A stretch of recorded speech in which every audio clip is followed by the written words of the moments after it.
Welcome back, guys, to another video. It is ZB, and today we are doing some brake pads, and we're also going to be doing brake fluid. So I've kind of gone ahead of myself, and I actually did the rear already. Not the pads, just the brake fluid flush, but I'll show you guys what I do in the front, and that'll basically apply to the same thing for the rear. So yeah, let's go ahead and get started and change out these brake pads because they're squeaking and it's getting kind of annoying. I would have liked to replace my rotors at this time, but I think I'm gonna try to see if another set will last with these rotors. I'll see. We'll see. I don't know, but yeah, let's go ahead and do that, and I'll show you guys how to do it. Go ahead and grab a 14 millimeter. There we go. I was like, oh my god, why is this so hard? So pretty much you're gonna loosen this guy right here. There's another one right there. You loosen that, and then I'm gonna go ahead and take this brake caliper off.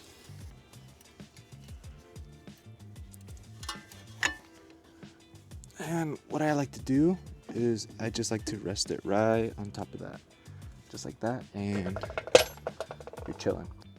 All right, so you're gonna want to take these guys, little tabs off. This is actually a lot harder than last time. Oh, there we go. Take that off. Don't lose it because you will need it again. So you're just gonna take that bottom off like that, and then we're gonna go ahead and take these off. Okay, so we should just be able to pop this guy out. Hold on a second. These little clips are in the way.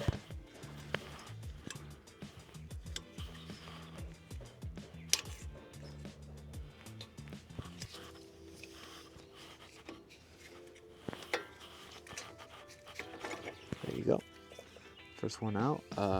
So there is a certain way that these gotta go. So I'm actually gonna just take one out at a time and then put it in. So this one,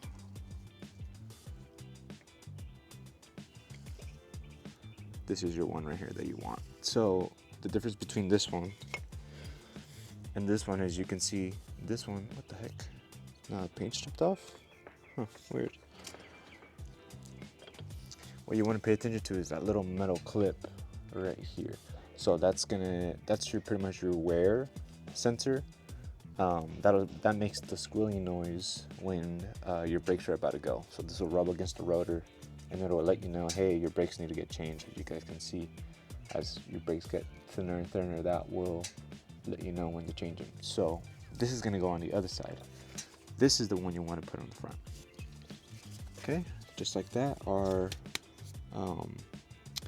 little, I don't even know what you called it, shim, brake. I don't know. It's pretty much what the piston makes contacts with. So I'm gonna go ahead and slap this back on. Also, normally you'd want to put some sort of grease or like, I don't know what they put, like anti-seize or something like that on the ends, just in case these pads will last you. Let's say you're gonna put pads on the car and you're planning not to change it for a long time and you're not gonna track it. That's what I would do, but since I probably burn through these every 6 months, it doesn't really matter in the long run to put any grease or anything on it. So I'm just gonna put them on like that. Ho ho ho. Yeah, look at that. She was pretty much done there. So yeah, it's a good thing. Got that one changed out. Yeah, that'll do it. And just like that, this pad is ready to go on the back. Now I'm gonna go ahead and compress the brake caliper, and then we should be good to go. Now, this is how I do it. You guys can do it how you like to.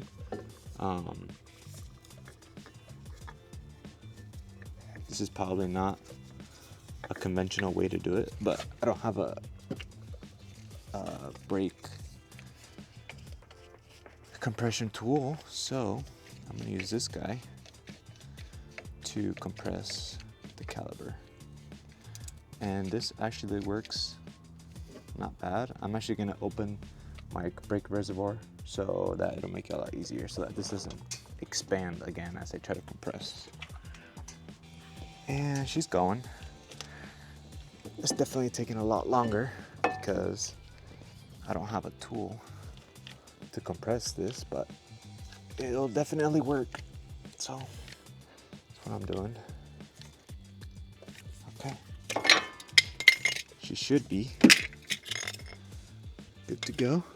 Okay, so this is done. Now we're gonna move on to actually doing the brake fluid flush. So I'm actually gonna take this little cap off, set up my little bleeder and my oil pan, and then we're gonna flush this out. So let's get to it.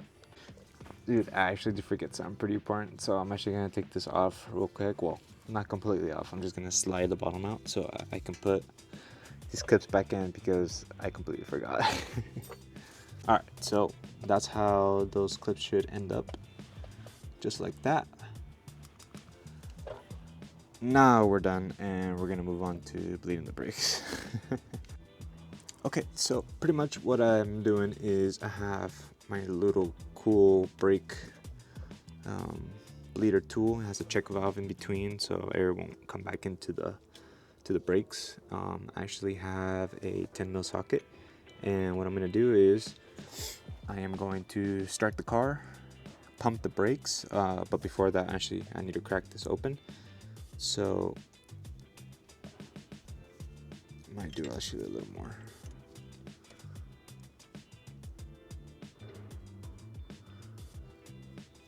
You might get a little bit of brake fluid coming out the bottom, which is perfectly fine. So just making sure my check valve is in there. Okay, and then I'm gonna start the car, pump the brakes, and it should start leaking out here. Okay, so I'm gonna actually check the brake reservoir, which actually doesn't look too bad. I actually popped this little red cap off. I just got a screwdriver and just kind of pried it and it popped off. So that looks pretty okay. I've used up almost one of these. And the only reason why I'm doing brake fluid flush is because I wanted to throw some RBF 660 in here and flush out the old fluid because it's been through a lot of track days and stuff. So I just wanted to make sure, you know, the fluid is not going bad. It'll go bad after a long time, a lot of heat cycles and stuff. So yeah, let's put the wheel back on and let's move to the other side.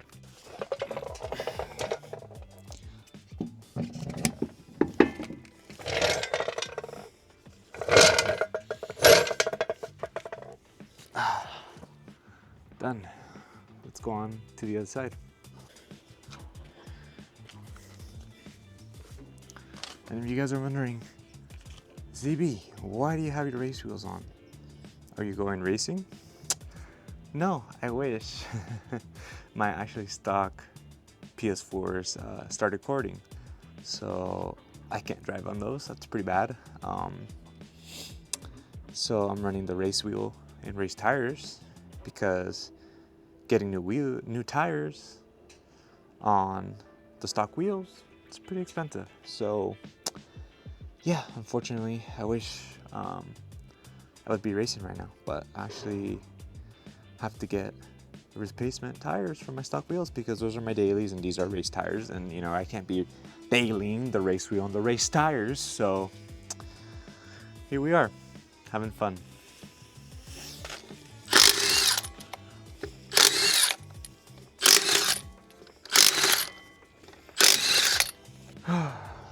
All right, so let's go ahead and do the same thing. Do brake pads, and then we'll go ahead and do the flush. So let's get to it.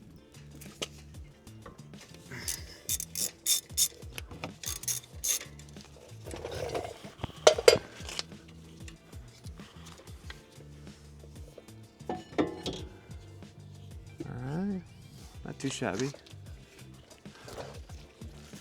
Here are my other ones.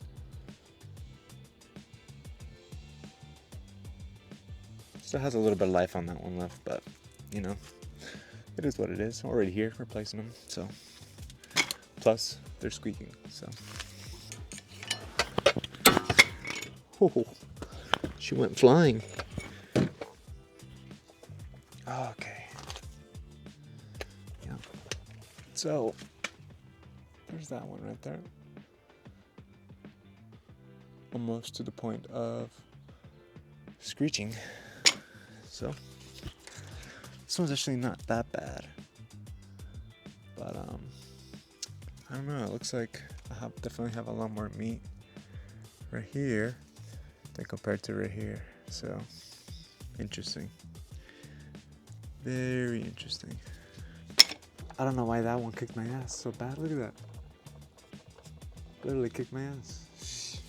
If anybody would like to sponsor me with brakes and rotors, a big brake kit, I would highly appreciate it, because these are single pistons, ain't cutting it no more, especially what I'm about to do to this car.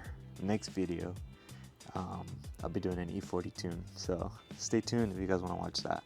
I'll be showing you guys how I tune the car, how I measure the ethanol, and be doing a ethanol gauge sensor install as well. So if you guys are interested in that, like and subscribe. It really helps a lot. Okay, so that's pretty much gonna conclude today's video. I'm gonna just lower the car, torque the wheels. Obviously you guys know hopefully how to do that. I'm not gonna really show that, but thank you guys so much for watching.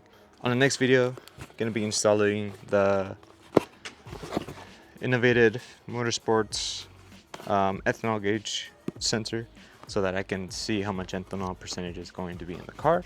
And that is because we are going to be trying an E40 tune, and I can disconnect the low pressure hose out of the high pressure fuel pump and use these little adapters to put the ethanol sensor in between, and I won't have to cut any lines or do any splicing or nothing like that. So that makes life a lot easier. Thank you, Juan, for showing me these and hooking it up. And yeah, so stay tuned for the next video. It's gonna be a fun one, and we're gonna see just how fast this car can really go. So thank you guys for watching. Peace.